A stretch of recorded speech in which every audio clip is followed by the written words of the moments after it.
What's up, everyone, and welcome back to another episode of BHR. This is Paul. This is Patrick. And I hope all of you guys have had an awesome week. Sorry about us being a little bit late on this podcast, but we had some unforeseen events happen, and we're just releasing it a little bit later. So thank you all to everyone that's been listening to our podcasts, and let's just get started. We'll start off again with local news. So one really big thing in local news is there's a dispute going on over the teacher's salary. I mean, you've heard about that, right, Patrick? Yeah, I read the article in the paper about it. I definitely disagree with the board on this one. I don't think there should be an issue giving teachers' salaries right, like a bump up, especially a step up every year, which is what they're asking for. Yeah, no. Well, and like, see, and like the bad part is like they're not opposed to bumping their salaries. It's the amount. So I think the amount that they're wanting to bump the teachers' salaries, or the teachers want, is somewhere in the ballpark of like $1,400. Yeah, I think I read 2,000. Okay, but then the board's offering them $100 a year, and I feel like that's a slap in the face. I would absolutely agree. I think that's incredibly disrespectful that they're doing that. After taxes, that wouldn't even be noticeable on your pay stub. No. Well, and the part that really bothers me about this is that these are our educators, right? Like, these are the people that are mentoring the children of our society, and we're not willing to give teachers a decent raise. Like, we need to invest into our youth, and we're not afraid to invest in our youth in a brand new rec center that costs $35 million. We're not afraid to invest like athletic ways into our youth, like with new parks and everything like that. When you could even make an argument about the new high school. Right. I mean, yeah, we needed more room for the children that were moving up, but there was nothing. I mean, there was issues with the old high school, but we definitely could have gotten by with it a little longer. Well, and the problem that I have with this is that when it finally comes to paying the teachers, paying the people that are the educators, that are the mentors for the young, we, like, for some reason our state and our commissioners, they have an issue with this. Like, that's where they get hung up on. They're not afraid to be frivolous with money when it comes to anything else, right? But when it comes to actually paying people to educate your children, that's what they get hung up on. I mean, it seems like the priorities are a little bit messed up. I know not to beat a dead horse, but look at the frivolous spending. Look at all of it. I mean, the Ark had issues with their ceiling leaking rain the first year after it was built. I mean, we pay this excessive amount of money, similar to what we paid for our main street, and then it ends up just being a total waste of time. How about we invest in the teachers? Another example of that we talked about on a previous podcast was the new middle school. Mm-hmm. They had issues with that the first year that it was built. Mm-hmm. I don't know. Here, one thing that really kind of comes to my mind when I'm thinking about this is when you went to high school here for the 4 years, was there a pretty high teacher turnover rate? Not at that time. You didn't see a lot of teachers come and go? No. So in the 4 years when I was there, I felt like there was always at least one or two every year that either retired, but a lot of them weren't even retiring. They were just leaving or going to do other things.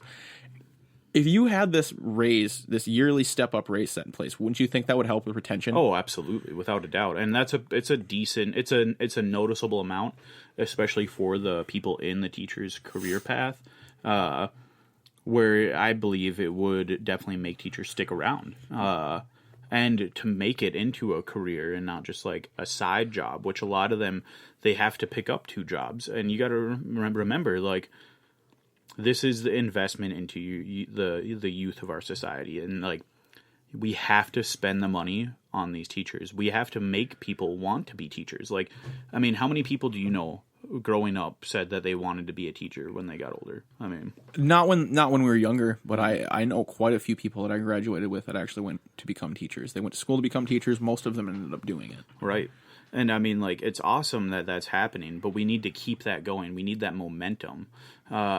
And I believe, like, increasing the pay of all teachers is very important, not just in our local community, but just overall, that we need to make sure that people want to become teachers. Well, and one thing, too, is say you do have, a fairly decent turnover rate in your school system, it's not going to hurt your overall budget because all the new teachers are going to be starting at the base. Right.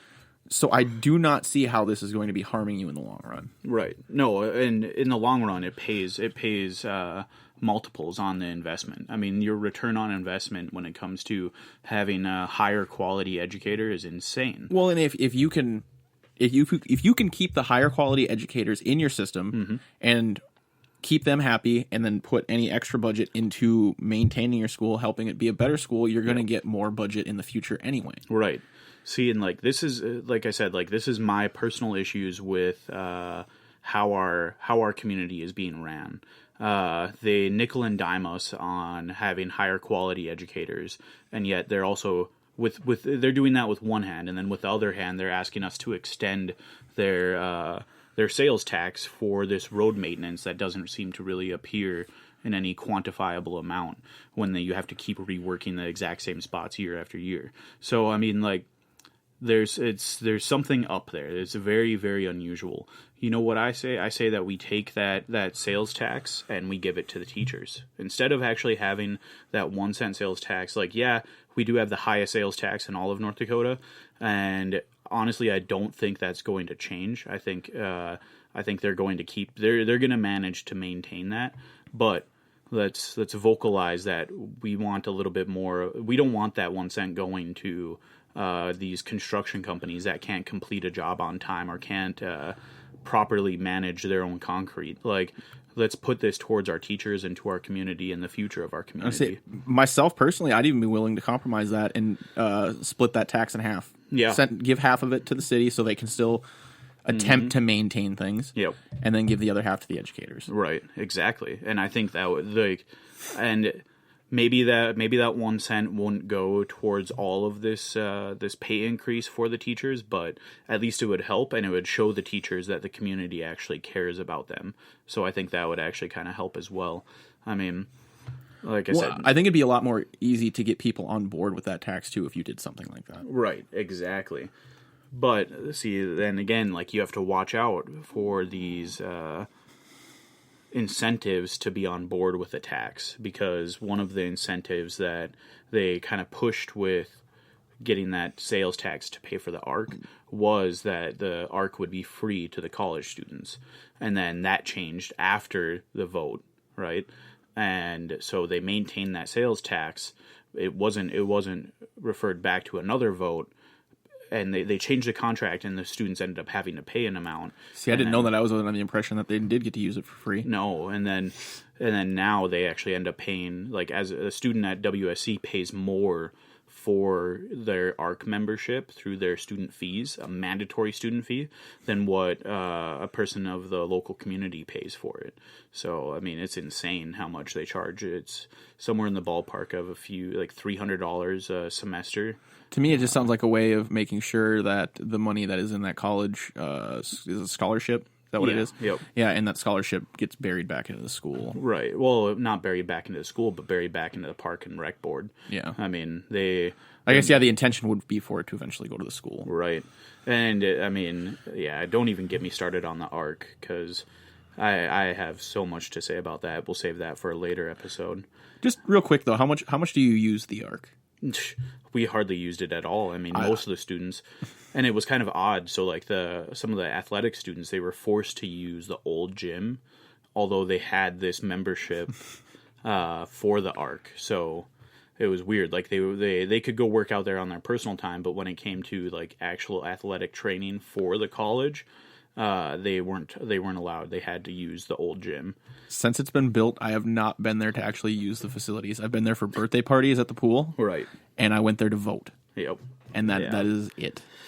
Yeah. No. And this is what we spent our money on, I mean. So we could say that is it the biggest one in the Midwest? I think so. And I'm sure that's changed by now, though. I mean. Yeah, it's been, 2-3 years? Right. But another big thing in local news was we talked last week about the overdose at the college parking lot, and they did make an arrest in relationship to that overdose, and now there's a lot of talk about this bill that was in the process of being passed where it would basically give you it would protect you from being prosecuted if you helped out your friend that overdosed on drugs. And I have mixed feelings on that idea. Where I don't. I think it's a good law. That they should pass it? Yes. If you were with someone and they're overdosing and you're high yourself, yeah, you do a lot of stupid things in that panic. Mm-hmm. Even beyond, trying to make sure that you don't go to jail. But I think that's going to help prevent a lot of that stuff. Yeah. And I think you have the potential to save more people. And you have the potential to maybe turn their life around. I'm not saying you will. Right. It's going to be a very low percentage. Right. But maybe that person will hit their rock bottom at that point, and you can let them hit that rock bottom and come back from it. Right. Well, and see, like, the reason why I have mixed feelings for it is because it seems like as time goes on, we're kind of becoming apologetic for these drug users, right? We're supplying them with needles. We're giving them safety needle containers, most of which they don't use. We're trying to adapt our laws to make it easier for them, basically, to be using drugs. Like, there is consequences to your actions. And when society ends up having to pay for your actions, then they need to have those responsibilities that come along with it. Like, I'm not saying that it's a terrible idea, but like, we keep going down this path where we're trying to kind of help these drug users out in this way of like adapting our society to them instead of actually holding them responsible for their actions. I guess I don't necessarily see it that way, just because I'm kind of a big supporter of making all drugs legal. Right. Yeah. As bad as any of them are. Yeah. I think it would help a lot with our prison systems and things like that. I'm not saying legalize, dealing drugs and things of that nature. Yeah. But I think that if you make all drugs legal, you're not going to see a spike in users. Right. No, I agree with that. I don't think there's a moral issue there. I think if you're going to do them, you're going to do them. It has nothing to do with that. Right. And I think it would free up a lot of things. And to make it, if you did that and then on top of that, do what you're kind of having an issue with, making it safe, have places you can go. Yeah. I don't see anything wrong with that. There is a country in Europe, I can't remember which one it is, where they have a system similar to that in place. Right. And yeah, there's designated areas where you're allowed to do drugs in public, but to me, that's no different than going to the bar. Right. Yeah. Like, and see, and like the legalization of all drugs, I have issues with. Like, I go back and forth with supporting that idea and being very against it. Like, it's a weird mix. I just don't like policing what people do to themselves. See, and what happens then if you legalize drugs with a government control, then the government becomes your drug dealer, right? Then what we have, instead of having these drug dealers being dependent on, or not drug dealers, but these drug users being dependent on their drug dealers, we have a state-ran drug dealer. And, I mean, it ends up being a vicious cycle no matter what you do. Well, maybe I'm misunderstanding what you're saying, but I guess I don't see the state becoming the drug dealer because they wouldn't be supplying the drugs. They would just have places where it's okay to do it, and they wouldn't be criminalizing it. But with like decriminalization, there still has to be some regulation, right? Like, just similar to what happened with marijuana. So like the state then can set the boundaries for these shops that supply the drugs. So then it kind of ends up becoming like, when you talk about these drugs that are so addictive, where it's one use and you're snapped on it, the policies of that government then completely dictate who you are. You create a populace completely dependent on the policies of that government and whoever's in support of those actions, right? So that's why it's also it's just such a dangerous game to play. In a way, though, I could see, even though money would be funneled into those programs, I definitely see money being brought into the government. Right, yeah. So in a way, there might be a balance there. Maybe. But it's a weird scenario. And in fact, like, me personally, I'm going to say that I'm against this law. Because of the fact, like, it's kind of like the idea of moving detention to suit the person's needs, or moving jail to suit the person's needs. Like, we're, instead of actually having a law and enforcing that law, we're changing it to adapt to our society. And I feel like a lot of people complain about our society and how it's been trending, and maybe we should look at ourselves in that sense. Like, my only argument against that would be, what's wrong with adapting? Because it's a form of evolution, and that's something we need to do to grow as a society. Yeah, but when you talk about responsibilities and consequences to your actions, that's one thing that, like, that's the point of responsibility. Like, you shouldn't necessarily adapt the consequences of the actions just because it's inconvenient to the person, right? Like, it's in like, if you're actually a good friend and your friend overdoses, the idea of you going to jail should not be a thought in your mind. Like, you need to save your friend's life, and that's first and foremost. But if you're high, it's not. But I mean, well, and then similar to, like, if you commit a crime and you have to serve 6 months in jail, you shouldn't be able to do that over the course of 4 years on the weekends or whatever it is, you should have to, like, you committed a crime in our society, you should have to pay for that crime. I guess I argue with that one too, I guess, because it depends on the crime, obviously. Right. If it's big enough crime, then no, you shouldn't be able to. But I think if it's a small crime and you only have a small amount of jail time, I don't think there's anything wrong with allowing someone to and I would like to actually work in the time off. I would like to look into, like, the dates of when that started to become a real, like, common practice of, like, serving jail on the weekends or anything like that, and see if there's a correlation between that and the increase in our prison system, right? Because, like, so if it's just convenient, like, if you can bend the rules of the system and you commit a small crime or even, like, a medium level crime, and therefore you can serve prison or jail time on the weekends, like, what's going to stop you from actually doing that again? It's like nothing was affected really in your life except for you lost weekends. Like, I guess to me, like, the weekends are usually my free time during the week. I don't necessarily do a lot. I'm just working. Right. So to me, it would still be an incentive because I don't want to lose my free time. But then you still have your days after work and all of that. Like, nothing has changed in your life. You just lose your weekends. Like, you lose the convenient, some convenient time to yourself, and that's it. Like, well, that's because they're not doing this with extremely long jail sentences, right? So at the same time, like, if say you go to jail for a week and you split it up into a couple weekends, I don't see there being that big of a difference between that and just spending your week there. But the only difference is you might lose some work time, but a lot of places, as long as it's not like a super serious crime, they work with you on it. See, and I'd like to see if there's a correlation between the increase in the prison population and us kind of doing this, right? Like, if you have more and more repeat offenders since this time period of like. Because, I mean, a good way for you to not do something is think about if you put your hand on the oven, like, you get burned severely bad and you don't do it again. Now, if you didn't get burned that bad, it wouldn't be ingrained into your brain that you shouldn't be putting your hand on the oven.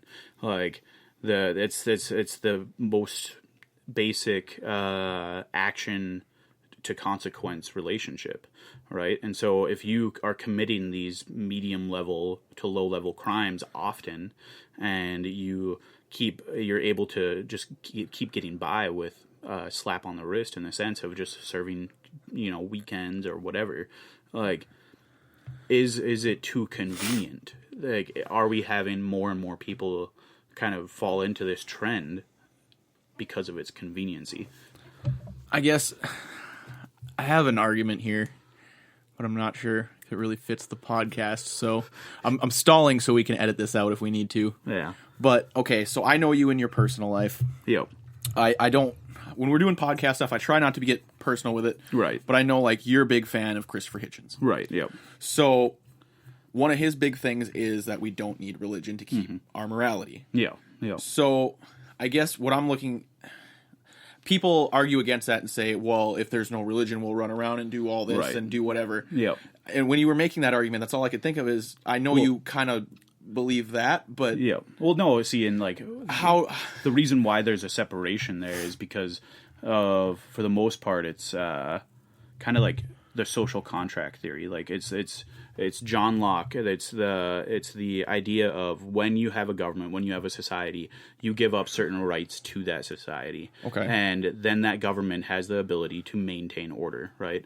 And so if we're not giving up those rights, like say like somebody commits a crime and they're not giving up their rights to like successfully fulfill that punishment, you start to see our society degrade. And that's one of the arguments I would use to those people that are saying that our society is getting worse and worse as time goes on. Okay. And so like that's why there is a separation there between the religion and morality and kind of like contract theory government, right? Like you by living here in the United States, by living in the state of North Dakota and our city, we give up certain rights to each level and we have to abide by the rules. Okay. And then if we don't abide by the rules, that government has the potential to punish us. And so that's why, like, when you start to have a slight adjustment in that contract, right, you could potentially see things start to go haywire. And the real question then is, are we seeing things actually go haywire, or what is happening, you know? Okay. But that's why, like, and... Yeah, and that's just all, like, my brain, the whole time you were talking, like, that's just where it was going with it. It's a good thought process, though. I mean, for sure. Because it brought up social contract theory, and that like we give up certain rights to be here. Like we, in a sense, just by us being born here, we sign a contract with the government, and we get certain benefits from that contract, and so does the government in power. But to kind of keep that political tone, government tone, we'll transition over to a little bit more of national news now. I don't know. Did you hear about the two conservative protesters that ran up on stage in New York City? Yeah, this weekend I saw like a video of it on Facebook and I kind of scrolled past it, but today I actually came across the video. Yeah. And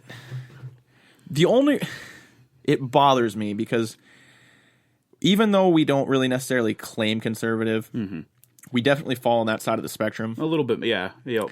And it really bothers me how much we preach against social justice warriors and the left side being these I hate this word, but these whiny snowflakes. Yep. And now to see a viral video of people on the conservative side doing the exact same snowflake-ish stuff, it drives me nuts. Because what kind of de-evolution are we having here? In a way, I mean, obviously there's always like your petty people on both sides, but I really felt like the conservatives, to an extent, had a bit of a moral high ground. Right. And now they're just kind of like chipping away at it. Yeah. I mean, granted, it's only two people. Right. But the small group ends up speaking for the larger whole. Yeah, exactly. I find it's ridiculous, and to see this happen, right? Like, and to those of you that don't know what we're talking about, there was a play in New York City. It is publicly funded, though, by the way, I believe. Or no, it's funded through private investors because they had a few sponsors pull out. Yeah, and it's a play of Julius Caesar, and the part of Julius Caesar kind of looks like Donald Trump, right? And if those of you listening don't know the end of Julius Caesar, Brutus ends up stabbing Julius Caesar in the back. Brutus was his best friend, and he ends up stabbing him in the back to gain power in Rome. And so that's the big issue here, is that they're kind of portraying Donald Trump as this benevolent leader, and he gets stabbed in the back by his best friend, which is still like there is issues, I believe, like in portraying any president this way, right?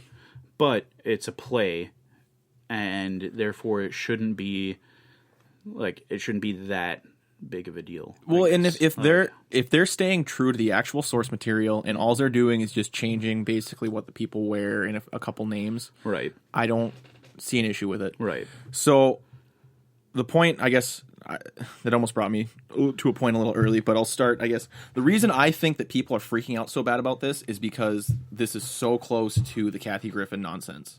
Right. So you have that issue, and then you got all these conservatives fired up because somebody was threatening harm to the president. Yep. Like, if you could call it that. Yep. And now you have this play, which probably would have flown under the radar for the most part. Right. And I think it's just because they're too close together. Yep. But then at the same time, the reason I don't care about it is because they did the same thing with Obama when he was president. Right. It was the exact same scenario. Yep. I think that's why I don't think it's an attack on Trump necessarily. Right. Because the previous president they did it for was Democratic. Yeah. Now it's Republican. I think that's just what they're doing. That's their thing. Yeah. And it's just bad timing. Right. Well, and like that's why it is like what you were saying is ridiculous that we have these conservatives that run up on stage and break this play up. I mean, if you have an issue with it, vocalize it properly. That's what I would recommend. Like, if you really do have issues with it, you don't burst up on stage and ruin this play. You vocalize it.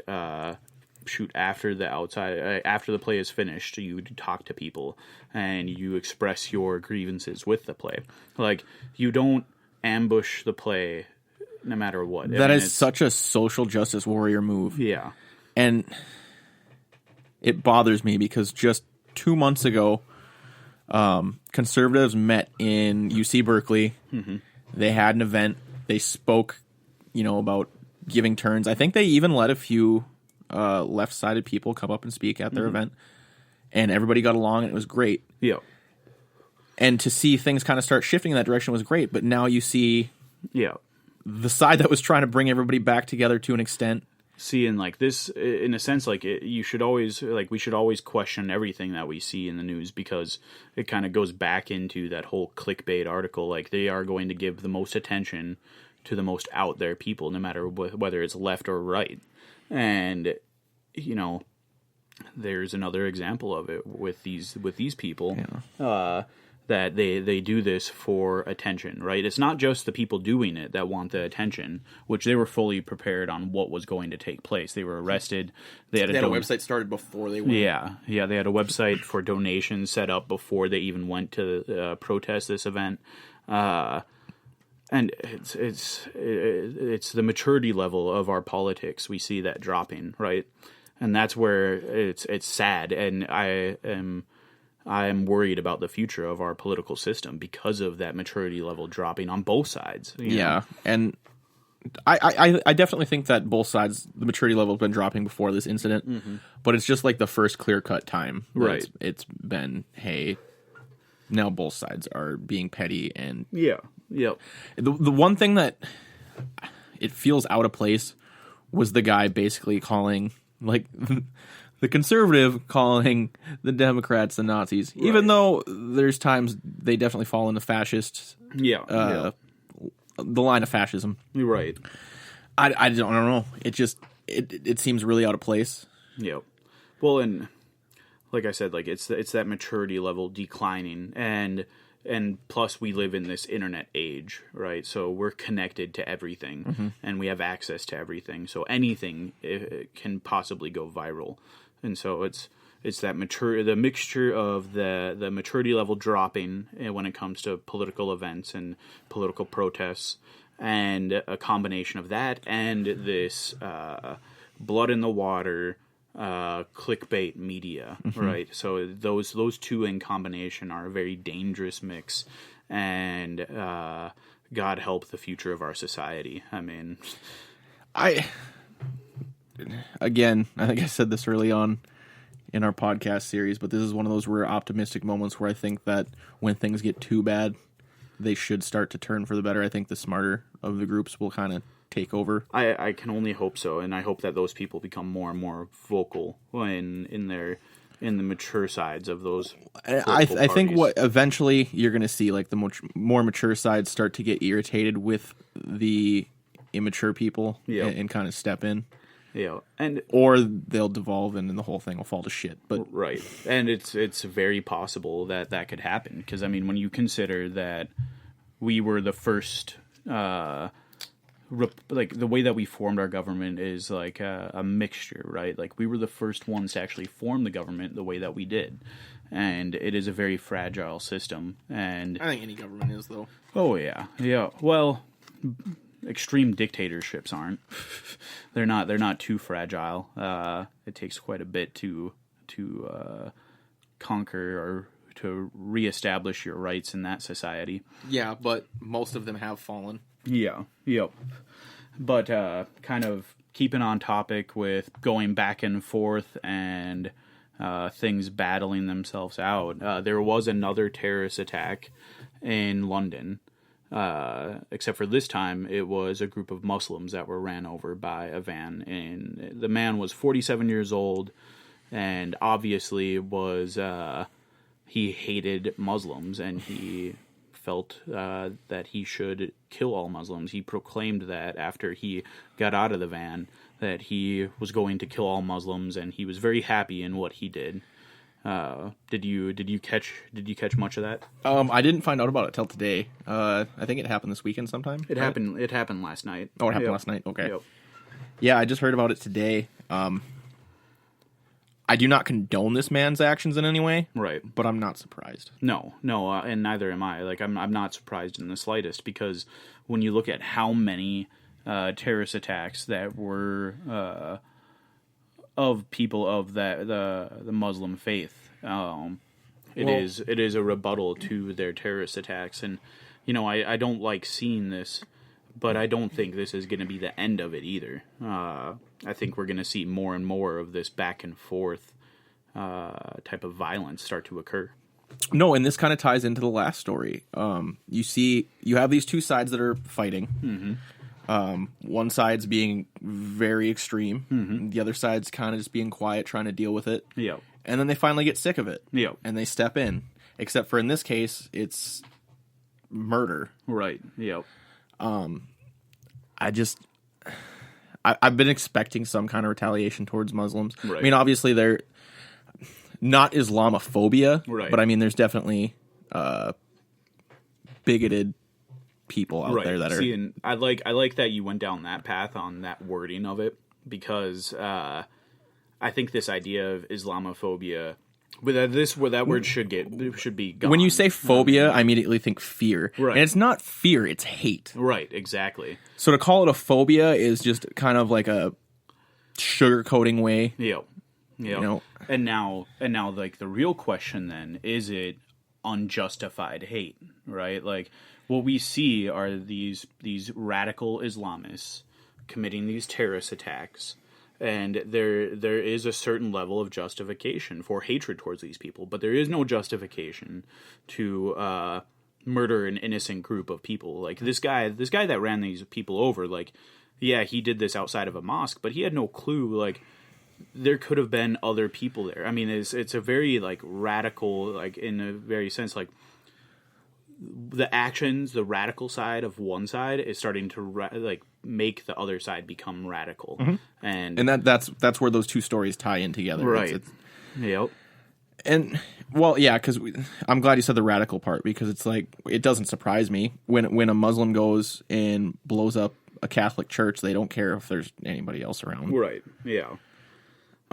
Well, and then like this radical group such as ISIS, like the way that they'll explain themselves if they do kill a Muslim is that Muslim should not be in the area of Christians with the infidels, right? Yeah. So I mean, it's these radical groups, they will kill anyone. But I mean, the other part, like it actually came as a surprise to me that, like, when I heard about this, right, that it was an attack on Muslims, because I've just grown so used to hearing terrorist attack and then associating and being willing to bet on the fact that this person committing the terrorist attack was a Muslim. I mean, when I first heard the story, I was only half-ass paying attention, mm-hmm. and I honestly thought it was a Muslim attack.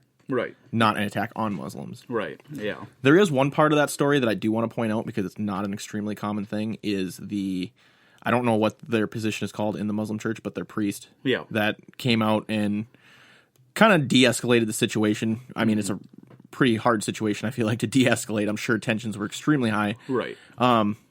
And basically said, don't kill these guys. Let the police take care of them. Right. And at first I was kind of like, maybe it doesn't matter. Right. But then there is some significance to that, though, right? Like, consider would that have happened on the other side? And honestly, like the way, like the part that kind of bothers me about the whole scenario is like if a Muslim or these the what we've seen in the past, these radical terrorists, these guys that go down the street stabbing people with fake bombs strapped to their chest, they were put down by police officers. And the rest of society, the rest of these people that were affected by this, they were in terror. That is why it is a terrorist attack. I'm sure that the Muslims outside of this mosque, they were in terror, and their reaction, like that group, they wanted to kill this guy, and that justly so. I mean, like I would have wanted to do the exact same thing, but I don't know. I think it's an interesting beginning to another very long line of events that's going to start to take place in London.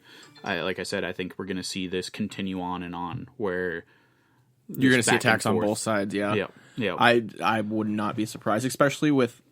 I feel like London's been hit the hardest over the last couple of years. Something similar, but a little bit before our time, was the Protestants, and I think it was the Protestants and the Catholics in Ireland, just like in the early 90s, late 80s. They hated each other.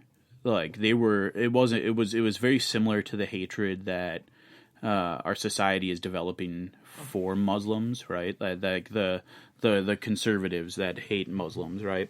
And that back and forth. Well, and what was taking place in Ireland was a straight up war. Was that like the IRA and stuff like that? Yeah, that's how that really established itself, was during that time period.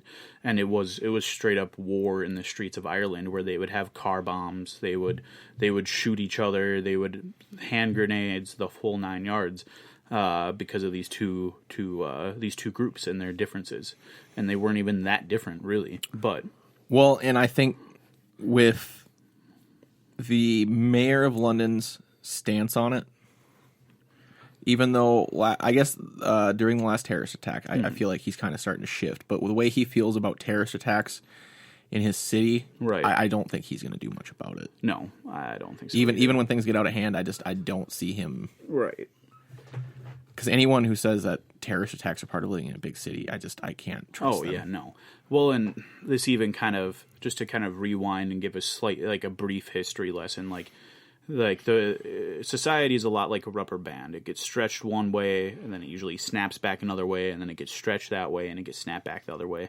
And what you see, like, this is just, I might be puffing out my slightly conservative feathers here, but the people that are elected that end up being more on the conservative side of things tend to get things done, right? So let's take, for example, the Vietnam War, right? That was started by Democrats.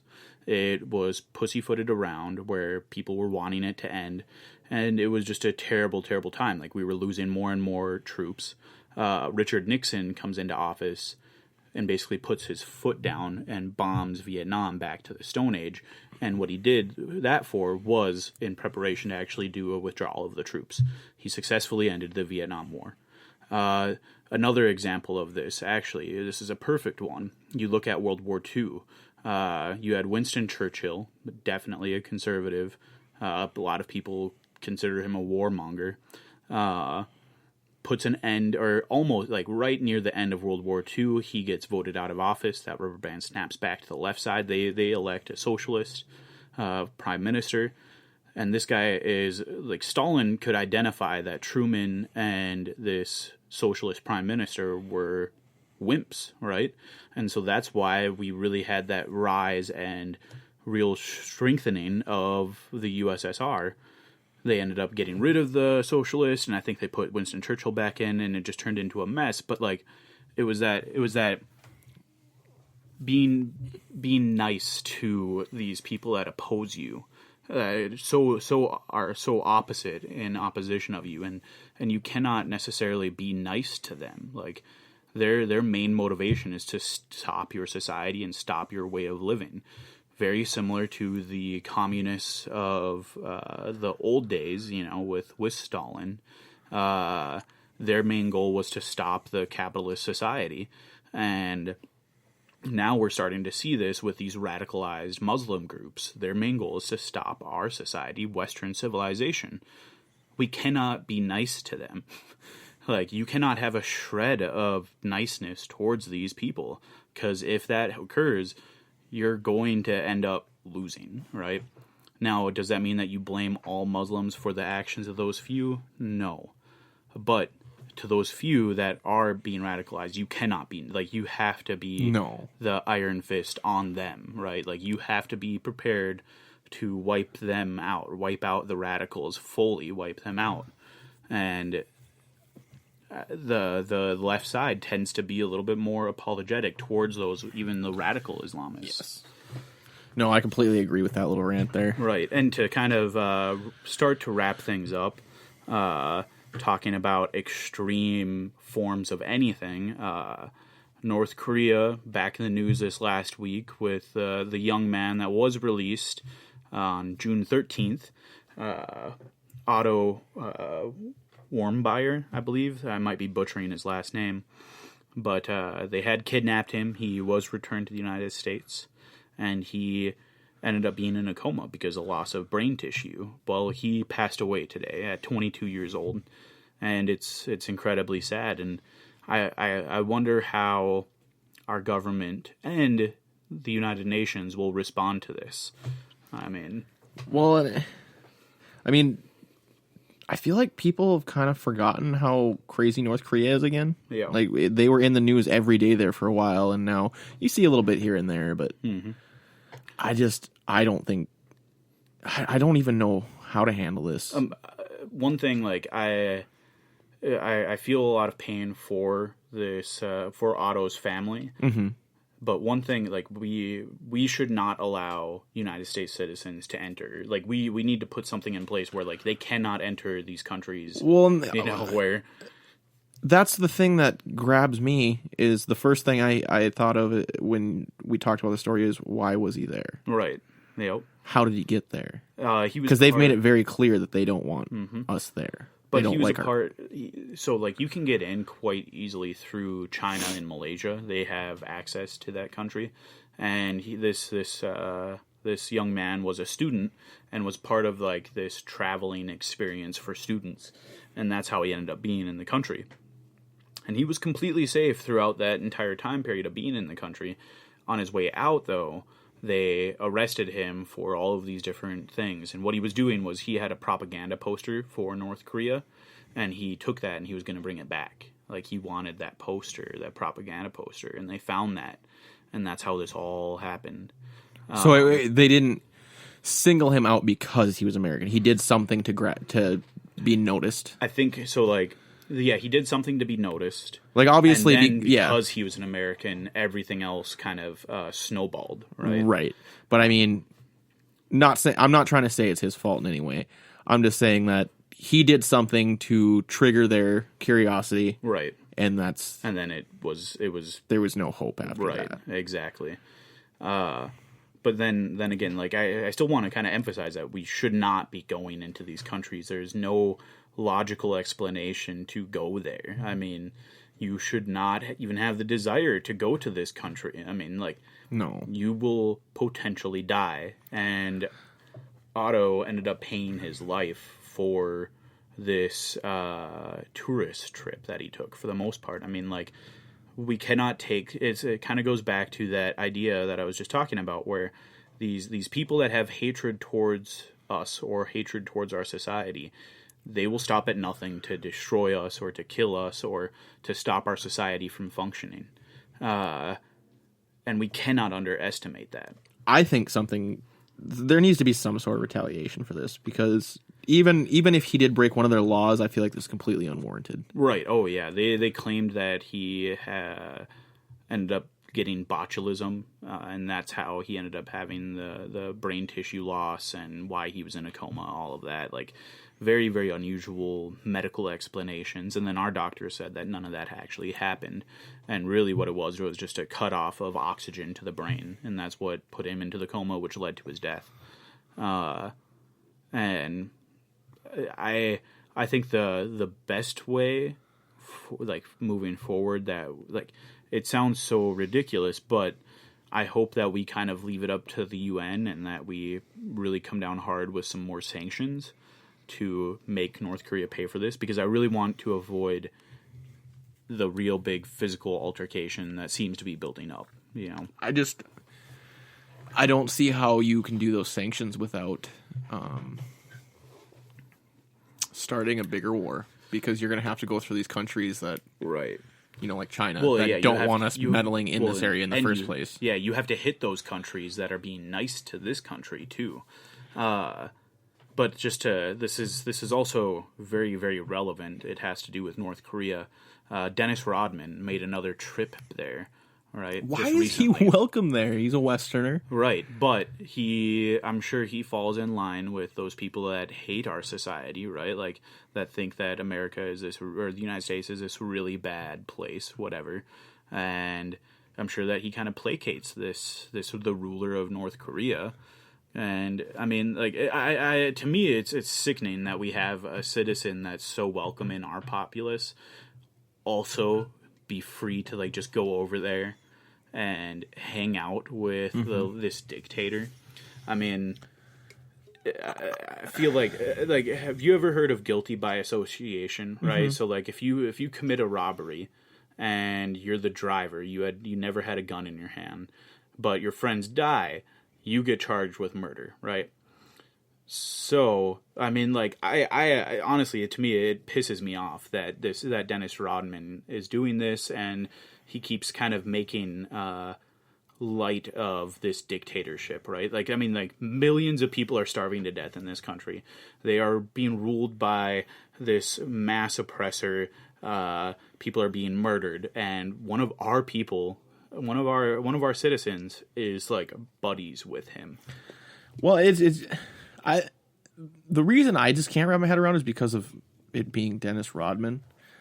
Like, even if he does hate our society, I can't picture him being somebody that's welcomed by Kim Jong-un. Mm-hmm.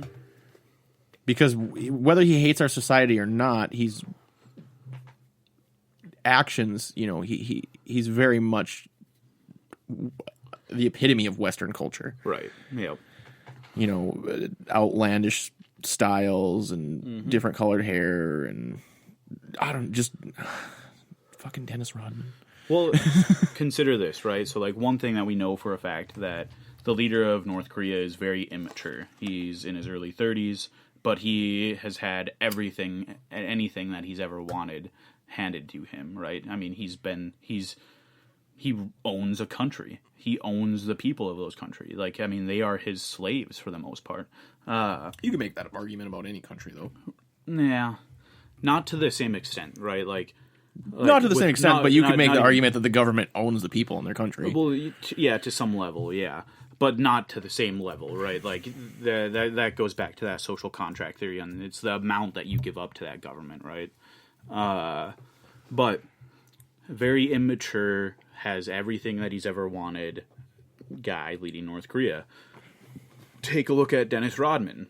Very immature, has become famous because of his immaturity, right? Yeah, but he's old. Right, older, but, I mean, he was always just out there, did whatever. He didn't care what anybody thought, and I think that that's what this ruler of North Korea kind of thinks, too, is that, you know, I don't care what anybody thinks, I'm the best. And I think both of them share that personality trait. Well, I mean, I agree with that, but if you look at it that way, you could make the argument then there's no reason he should hate America anyway, because our global reputation is not giving a fuck and doing whatever we want. You know, like, we're the big loud country. Well, yeah, we're the big loud country, but we actually do give a fuck. Like, we're the people that we're the guy that shows up to the party that gets obnoxiously drunk, and is screaming everywhere. That is. But we're also the ones that help out all of the other countries when they need it, right? Like we're the underestimated buddy, right? Like everybody likes to make fun of him, but he's the one that will defend you to the very end, and that's what we've proven time and time again. Between both of the world wars and developing Europe afterwards, right? Like we were Europe's pocketbook. So I mean, like, yeah, we might be a bully, but we kind of have earned that position. We earned that position to be like, hey guys, you guys messed up, not once, but twice, and you need some guidance. And that's what happens when you don't, like, stop doing dumb stuff the first time. I mean, because who knows how many more massive wars Europe would have had if it wasn't for the United States. I would almost guarantee at least one more. Our national debt would be a lot lower, I can tell you that. Absolutely. That's absolutely true, and a lot of people overlook that. I mean, because I think we funneled hundreds of billions of dollars to rebuild that continent. But these events just keep taking place. We never run out of material on this podcast. I mean, it's insane actually doing this podcast and starting to become like hyper aware of all of these things taking place in our society. Yeah, it's frustrating in a way, because before I was ignorant to it. It's all stuff's going on, I don't care. But now I actually get invested in it and have emotions towards it. I don't know about you, but like, I see this snowball effect occurring, and it doesn't look good. Like, the end result does not look good for our society, for Western civilization, for the thought process of the United States. I don't see a good ending to the story. I don't see a happy ending occurring anytime. No, it's going to get worse before it gets better. Right. It's just, how bad is it going to get? Mm-hmm. And I think on that question, we will leave you guys. So I appreciate everyone listening, and don't be afraid to participate in our conversations. So thank you very much. Thank you.